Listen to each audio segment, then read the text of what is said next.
Bonjour et bienvenue dans l'édito de Camille. L'édito de Camille, c'est chaque jour un point sur les actualités publiées sur le site d'Info Chrétienne.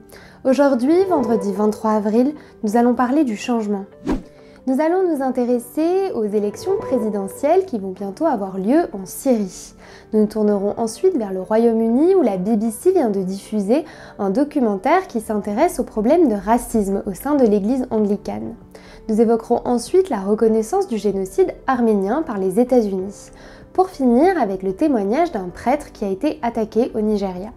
Alors que l'élection présidentielle syrienne aura lieu le 26 mai prochain, les Syriens ont découvert une candidature inattendue, celle de Faten Ali Nahar, première femme à disputer cette élection. D'après le vicaire apostolique d'Alep des Latins, il s'agit d'une étape importante pour une société musulmane. Bien que cette candidature soit essentiellement symbolique, puisque la victoire de l'actuel président Bachar al-Assad est attendue, il s'agit d'une première dans l'histoire du pays, qui pourrait être un signe d'ouverture et de changement de la part du gouvernement.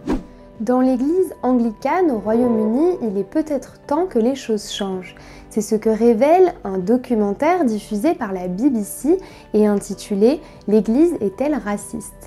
Il expose un phénomène de non-dénonciation des actes et des propos racistes à l'encontre des laïcs et des prêtres. Certains auraient même été payés pour garder le silence et contraints de signer des accords de non-divulgation. Parfois, une déclaration peut, de manière symbolique en tout cas, apporter une forme de changement.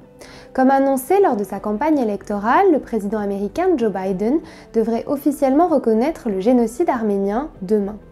Une déclaration importante pour le peuple arménien, à la date symbolique du 106e anniversaire des Marches de la Mort. Et parfois, nous ne sommes pas encore tout à fait prêts pour le changement. C'est ce dont témoigne Aloysius Ezoneka, un prêtre de Los Angeles venu rendre visite à sa famille au Nigeria. Victime d'une fusillade alors qu'il était en voiture, il a été gravement blessé. Sauvé de justesse par un père et son fils qui l'ont conduit à l'hôpital, le prêtre a miraculeusement survécu après avoir perdu une grande quantité de sang. « Je n'étais pas prêt pour l'éternité », a affirmé le religieux. Quels que soient les changements que nous traversons dans notre vie, bons ou mauvais, il est important de se rappeler que Dieu, lui, ne change jamais. Il est le même hier, aujourd'hui et demain. Ce sera tout pour aujourd'hui. Si cette vidéo vous a plu, n'hésitez pas à la liker, à la partager ou à nous le dire en commentaire. Je vous souhaite une très bonne soirée et un très bon week-end. Soyez bénis!